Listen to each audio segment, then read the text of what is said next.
Hello friends, welcome back to my channel Earth Mom Dehradun. मैं हूं ज्योति और वेलकम है आप सभी का मेरे चैनल में नए हैं तो मेक श्योर चैनल को सब्सक्राइब ज़रूर करें। नया साल आने वाला है, प्लीज़ इससे पहले एटलीस्ट सब्सक्राइब करके 60K तक पहुंचा दीजिए।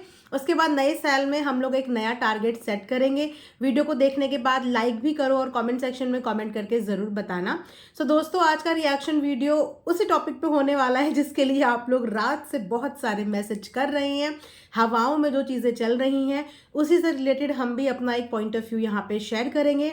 सबसे पहले वीडियो शुरू करने से पहले ही मैं बता दूं कि इस पूरी कहानी को आप लोग कहानी के तौर पे ही सुनना, क्योंकि कहानी की सच्चाई बताने वाला या ऑफिशियली इस चीज़ को ठप्पा लगाने वाले जो कैरेक्टर्स हैं इसमें, जब तक उनमें से कोई ऑफिशियली आके ये चीज़ ना बोल दे कि हाँ हम इस बात के विटनेस हैं, क्योंकि पीछे से बोलना एक अलग बात होती है कि ऑफ कैमरा आके कौन किसको क्या बता रहा है, कौन क्या चीज़ें कर रहा है, लेकिन जब तक ऑन स्क्रीन ऑन कैमरा आके वही लोग आके इस बात पे मुहर ना लगा दें, तब तक आप लोग इस कहानी को कहानी के तौर पे ही इंजॉय करना। वैसे बात तो ये है कि अब तक यहाँ पे जितनी भी कहानियाँ आई हैं ना, अनफॉर्चुनेटली वो कहानियाँ सच ही साबित हुई हैं। तो हम यहाँ पे कल रात वाली कहानी पे डिस्कशन करेंगे। अपना एक नज़रिया, अपनी एक रिसर्च मैं आप लोगों के साथ शेयर करूँगी। बाकी आप भी कमेंट सेक्शन में चीज़ों की R&D ज़रूर करा करो, ज़रूर, बहुत ज़रूरी है कि आप लोग एक डॉट से दूसरा डॉट कनेक्ट करके क्रॉस क्वेश्चंस करा करो, वो बहुत ज़रूरी होते हैं। एक ही स्टेटमेंट को बोलने का मतलब होता है कि हम चीज़ों की गहराई तक नहीं घुस रहे हैं, और अगर चीज़ों की डेप्थ तक घुसना है तो उसके लिए आप उसमें से क्वेश्चंस करा करो, क्रॉस क्वेश्चंस करा करो। और चीज़ों की तह तक हम तभी घुस पाएंगे जब हम क्रॉस क्वेश्चंस उस मैटर पे करेंगे। तो चलिए, कल की कहानी आप लोगों ने सुनी थी। सोशल मीडिया पे कल बहुत सारी चीज़ें डिस्कस हो रही थी, और मेरा हमेशा से यही पैटर्न है कि जब तक कोई भी चीज़ें सोशल मीडिया पे ऑन कैमरा नहीं आ जाती, तब तक मैं कोई भी ऑफ कैमरा चीज़ अपनी वीडियो के माध्यम से, अपने चैनल के माध्यम से पब्लिश नहीं करती हूँ। सोशल मीडिया पे दिखने वाली चीज़, लिखी हुई चीज़ पे ही मैं रिएक्ट करती हूँ। ये मेरा तरीका है काम करने का, और मैं इसी तरीके से स्टार्टिंग से काम कर रही हूँ। तो यहाँ पे कल आप लोगों ने एक हेडलाइन के साथ खबरें सुनी होंगी, वो था बाथरूम का राज, कमरे का राज, पार्टी का राज। तो मैंने भी इस चीज़ पे आज मॉर्निंग से अभी तक पूरी R&D करी, पूरे पुराने व्लॉग्स देखे, चीज़ें देखी, इधर उधर कैलकुलेशन करी, और उसके बाद मैं अपना एक पॉइंट ऑफ व्यू आप लोगों के साथ शेयर करने के आई। मेरे पास कल आप सबके कमेंट आए थे कि दीदी आप भी बताओ कि इस कहानी का आपको क्या लगता है, आपका इस चीज़ के पीछे क्या कहना है। तो मैं आप लोगों को बताती हूँ। सबसे पहले तो जो ये हमारे जगत भैया है ना, इनके घर पे 2 बार प्रोग्राम हुए हैं। 2 बार प्रोग्राम हुए हैं। एक प्रोग्राम इनका हुआ है 17 जून के आसपास का। I am not sure about the date कि एग्जैक्ट 17 जून ही है या 18-19 भी हो सकती है। तो जून के 17, 18, 19, 20 के आसपास इनके घर का पहला प्रोग्राम था, जो 2023 में था इनके यहाँ। वो था इनका गृह प्रवेश का प्रोग्राम, जिस गृह प्रवेश के प्रोग्राम में ऑलमोस्ट सभी क्रिएटर्स वहाँ पे आए थे। एक प्रोग्राम वो था जो 2023 में हुआ था, और उस क्रिएटर प्रोग्राम के अंदर ऐसा कुछ भी ब्लंडर ना हमें सुनने में आया था, ना ही इतने 2-2.5 महीने में हमें उस फंक्शन से रिलेटेड कोई चीज़ सुनने में आई है। उसके बाद जगत भैया के घर पे एक दूसरा प्रोग्राम भी था, जो था जिस प्रोग्राम में इन्होंने आदर्श आनंद को भी बुलाया हुआ था, अगर आप लोगों ने इनके व्लॉग ढंग से फॉलो करे हैं। और वो प्रोग्राम था 2024 का ही, जनवरी फर्स्ट वीक के अराउंड वो प्रोग्राम था। एग्जैक्ट डेट मुझे नहीं पता, आप लोग इनके व्लॉग जाके चेक कर लेना कि कौन से डेट में था, बट जनवरी फर्स्ट वीक में था। जो प्रोग्राम बेसिकली इन्होंने अपने भाई की शादी की पार्टी और क्रिएटर्स को पार्टी देने के लिए वो प्रोग्राम इन्होंने सेट किया हुआ था, जिस प्रोग्राम में इनकी फैमिली के हर एक मेंबर आए हुए थे। इनकी फैमिली के सारे मेंबर थे जगत भैया की फैमिली के। और जो पुराना वाला प्रोग्राम था, उस प्रोग्राम में जो इनकी बहन आई थी सुचिता, वो उस समय पे प्रेग्नेंट थी, जो 2023 में हुआ था, जहाँ पे बाकी क्रिएटर्स, ऑलमोस्ट सारे क्रिएटर्स गए थे। लेकिन जो ये दूसरी बार वाला प्रोग्राम हुआ, जहाँ पे बेसिकली जगत भैया की फैमिली के लोग थे और कुछ क्रिएटर्स थे। मेजर क्रिएटर्स के नाम बता देती हूँ मैं जो उस प्रोग्राम में थे। एक तो जगत दीदी थी, और जूस वाली दीदी थी, और जो सृष्टि दीदी थी, और अंकुश स्वाति थे, और बाकी जो आजू बाजू के इनके हैं वो लोग थे। लेकिन इस क्रिएटर पार्टी का हिस्सा सरिता जेठू नहीं थे, इस क्रिएटर पार्टी का हिस्सा आकांक्षा अनूप नहीं थे और भी 2-4 लोग थे जो उस वाले फंक्शन को अटेंड नहीं करे थे। 2024 में जनवरी फर्स्ट वीक में हुआ था। अब इस चीज़ के बारे में मुझे तब पता चला जब मैंने सरिता जेठू के एक वीडियो के नीचे कमेंट में उनसे किसी ने बोला कि आप लोग उस फंक्शन में थे और वहाँ पे ऐसा हुआ, आप लोगों ने कुछ बोला नहीं। तो उस पर्टिकुलर कमेंट का रिप्लाई करा है सरिता जी ने, मैं यहाँ पे लगा भी दूंगी कि हम जिस फंक्शन में गए थे उस फंक्शन में ऐसा नहीं हुआ था। वो गए थे पुराने वाले फंक्शन में जिस फंक्शन में कोई ब्लंडर नहीं हुआ था, लेकिन ये सारा ब्लंडर जो इस समय पे सामने आ रही है जो कहानी, ये दूसरे फंक्शन के टाइम की कहानी है। मोस्ट प्रोबेबली ये दूसरे वाले फंक्शन की कहानी है। अब जो कहानी इस समय पे आ रही है वो कहानी ये है कि उस फंक्शन के दौरान जगत दीदी और जगत भैया को आपस में कुछ प्राइवेट टाइम चाहिए होगा या इनको मिलना होगा। तो वहाँ पे घर के अंदर इतने सारे गेस्ट होते हैं, जगह नहीं मिलती। और अगर ये लोग लव बर्ड्स थे तो लव बर्ड्स हमेशा एक कोना ही ढूंढते हैं ना, भीड़ भाड़ से अलग एक कोना ढूंढते हैं जहाँ पे वो अपनी थोड़ी सी उन्हें प्रिवेसी मिल जाए।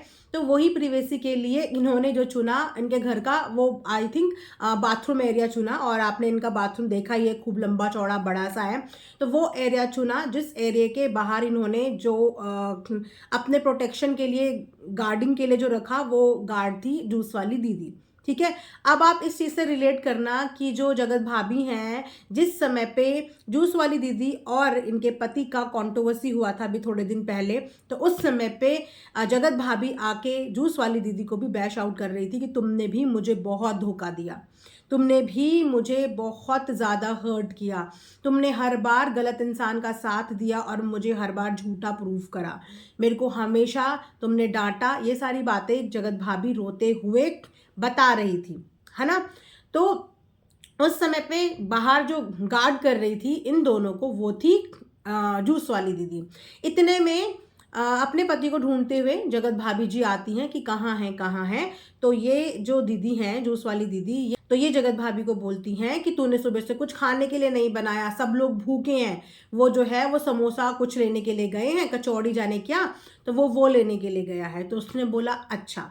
तो ये इतनी बात हुई। उसके बाद अनफॉर्चुनेटली कि इन दोनों को एक साथ कमरे से बाहर को आते हुए तो जगत भाभी देख लेती हैं और इस बात पे जगत भाभी बवाल भी मचाती हैं। वहाँ पे लड़ाई भी होती है, झगड़ा भी होता है, लेकिन अगेन आइडिया नहीं है कि इस लड़ाई झगड़े में क्या सब के सब मिलके जगत भाभी को ही वापस से शक्की का करार दे देते हैं या उनको गलत प्रूफ कर देते हैं, क्योंकि वहाँ पे और क्रिएटर्स मौजूद थे जिन क्रिएटर्स ने उस समय पे वहाँ पे कुछ भी नहीं बोला। और अगर वाकई में उनमें से कोई भी क्रिएटर स्ट्रांगली वहाँ पे खड़ा हो जाता तो उस समय पे शायद जो आज हुआ है वो उस समय पे हो जाता। लेकिन इस इंसिडेंट के बाद एक चीज़ तो है कि जनवरी की पार्टी के बाद से ही कहीं ना कहीं जगत भाभी को इनके रिश्ते के बारे में पता चल गया था।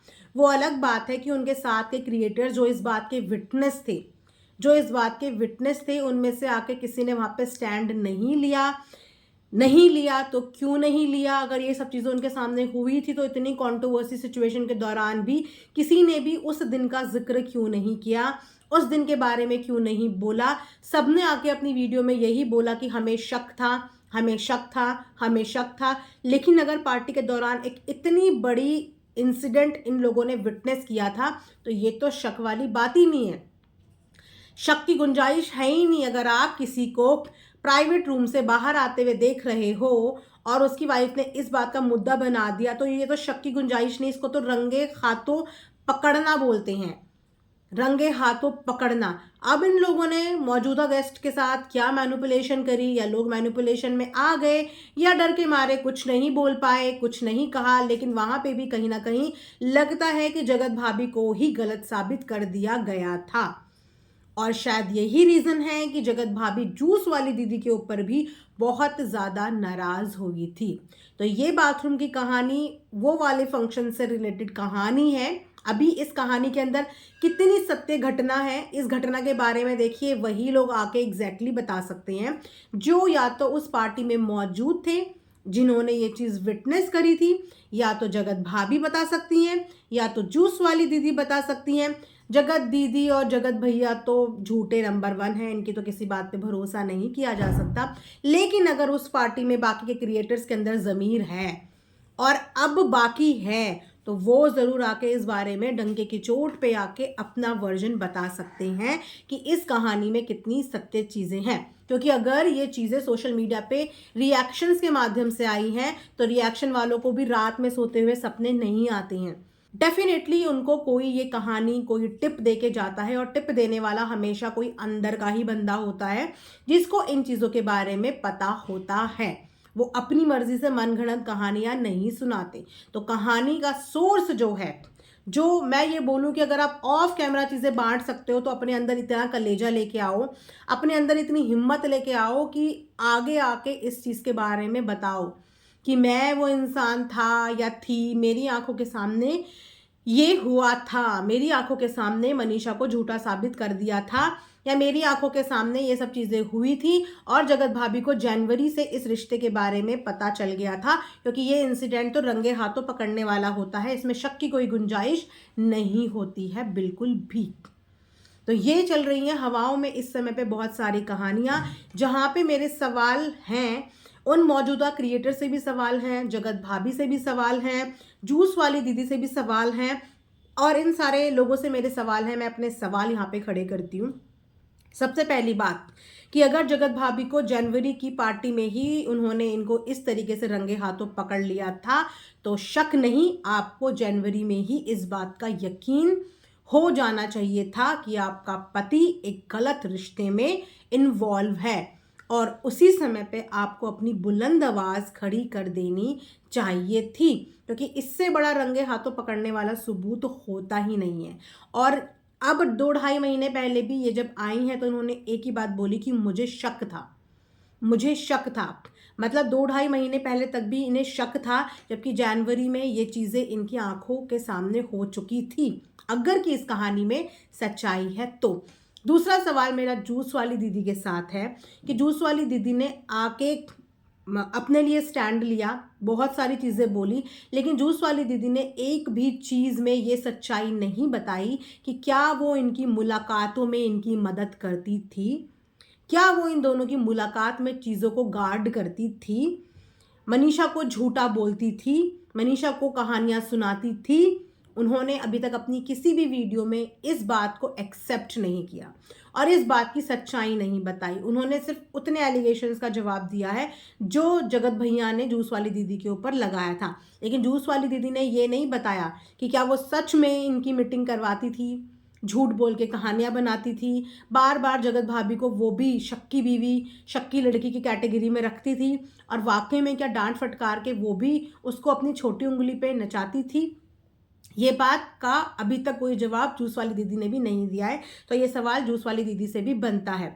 उसके अलावा जगत भैया और जगत दीदी, ये तो महागलत लोग हैं जिनको मुझे लगता है कि कोई कभी भी माफ़ नहीं करेगा, और इनकी एक भी गलती को जस्टिफाई कर ही नहीं सकते, क्योंकि ये दोनों के दोनों सबसे बड़े माइंड गेम खेलते हैं, दोनों के दोनों झूठे हैं, और जब वाकई में इन दोनों के सर एक साथ जुड़ जाते हैं तो वहाँ पे हमेशा सुनामी ही आएगी, जहाँ पे ये दोनों माइंड एक साथ कंबाइंड हो जाएंगे। राइट? तो ये कुछ सवाल थे मेरे और मौजूदा क्रिएटर्स के, जो मौजूदा क्रिएटर्स वेल विशर बने इस सिचुएशन में आके, और अगर इतना बड़ा इंसिडेंट, इतनी बड़ी घटना आपकी आंखों के सामने घटित हुई है तो आप में से किसी ने भी आके इस 2-2.5 महीने में इस चीज़ के बारे में क्यों नहीं बताया कि हाँ ये घटना यहाँ पे हुई थी, इस बात में सच्चाई है। और अभी इन क्रिएटर्स में से ही तो कोई ऐसा इंसान है जो पीछे से आके चीज़ें बता रहा है, क्योंकि ये इन लोगों के बीच की बात है जो अगर घर की दीवार से बाहर आई है, इन क्रिएटर से बाहर आई है, तो डेफिनेटली इनमें से ही किसी ना किसी ने तो ये बात पास ऑन करी होगी, चाहे वो जगत भाभी हो, जगत दीदी हो, जगत भैया हो, मौजूदा क्रिएटर्स हो या फैमिली वाले हों, किसी ने तो ये बातें पास ऑन करी हैं कि ये बातें सोशल मीडिया पे कल रफ्तार से फैली हैं। तो जिसने भी ये बातें पास ऑन करी हैं उसके अंदर इतना कलेजा क्यों नहीं था, और अगर अपनी आंखों से उठने विटनेस किया था तो इतना दम क्यों नहीं था कि आपने गलत के आगे स्टैंड लिया। मैं एटलीस्ट यहाँ पे रिएक्शन वालों की हिम्मत की दाद दूंगी कि अगर उनको कोई भी गलत चीज़ें पता चलती हैं, उनके अंदर इतनी हिम्मत तो होती है कि वो आके इस प्लेटफॉर्म पे बात कर पाते हैं, आके बात रख पाते हैं। लेकिन जिन लोगों को ये सच्चाई इतने समय से पता है, वो लोग डर के मारे बात नहीं रख रहे हैं और वाया वाया इन चीज़ों को पहुंचाने की कोशिश कर रहे हैं। मैं इस चीज़ को ज़्यादा अप्रिशिएट करूंगी कि अगर आप लोग अपने दम पे आके ये बातें सोशल प्लेटफॉर्म पे रखें, क्योंकि हमारी लाइव बातों को शायद कल को झुकला भी दिया जाए, क्योंकि हमारे पास इस बात के कोई सबूत नहीं है। एक कहानी के तौर पे हम सोशल मीडिया में ये चीज़ें प्रेजेंट कर रहे हैं, सामने वाला कभी भी आके बोल देगा कि ये कहानी तो झूठी है और हमारे पास इस चीज़ को प्रूव करने के लिए कुछ नहीं होगा, क्योंकि उस पार्टी का हिस्सा हम नहीं थे, है ना। लेकिन जो लोग उस पार्टी का हिस्सा थे उनको कोई झुकला नहीं सकता। तो अगर वो लोग आके ऐसी गंदी गंदी कहानियों का भांडा फोड़ करें ना, तो ऐसे लोग सोशल मीडिया पे एक्सपोज होंगे, जिसमें ऑडियंस की भलाई होगी, लोगों की भलाई होगी। तो भलाई के लिए अपने कदम आगे बढ़ाइए। अगर आप लोगों ने ऐसे विटनेस करी हैं चीज़ें, आगे बढ़िए उस चीज़ के लिए। गंदगी को छुपाइए मत, गंदगी को आप सड़ाने के लिए ढाकिए मत, उसको उठा के उस कचरे को बाहर फेंकिए। मैं यही बोलूँगी, क्योंकि मैं जानती हूँ कि इस कहानी को भी झूठा बता दिया जाएगा, झूठा बोल दिया जाएगा। लेकिन इस कहानी को अगर ऑथेंटिक लोग आके रखते, बताते, तो शायद उनकी बोली हुई बातों को झूठा प्रूव नहीं किया जा सकता था, राइट। तो ये एक पूरा का पूरा मैंने आपको अपना साइड का एक पॉइंट ऑफ व्यू बताया जो कल की स्टोरी का आया है। और आप दिमाग में ये बात ज़रूर रखना कि इस चीज़ में कितनी सच्चाई है कितनी नहीं है, ये तो आने वाला वक्त बताएगा ज़रूर। क्योंकि एक झूठ को छुपाने के लिए 100 झूठ बोलने पड़ते हैं, लेकिन झूठ कभी भी छुपता नहीं है। सूनर और लेटर वो झूठ सामने आता ही है। इसीलिए अब तक जितनी भी कहानियां यहाँ पे आई हैं, वो कहानियां सच साबित हुई हैं। लेकिन इस कहानी के फैक्ट्स मैंने अपनी आंखों से देखे नहीं हैं और अपने कानों से सुने नहीं हैं। इस समय पे सोशल मीडिया पे ये चीज़ें चल रही थी, तो मैंने वहीं से ये ग्रैब करके अपनी वीडियो के माध्यम से यहाँ पे अपना एक पॉइंट ऑफ व्यू शेयर किया है। आप लोग कमेंट सेक्शन में मुझे ज़रूर बताना, अगर आप में से किसी के पास ऐसी कोई चीज़ है जो सच में इस बात को प्रूव करती है, तो मैं अपने सेटिस्फैक्शन के लिए वो प्रूफ ज़रूर देखना चाहूँगी। आप लोग मुझे वो प्रूफ भेज सकती हैं। इसी के साथ ये वीडियो मैं यहीं पे एंड करती हूँ। Thanks for watching earth Mom Dehradun.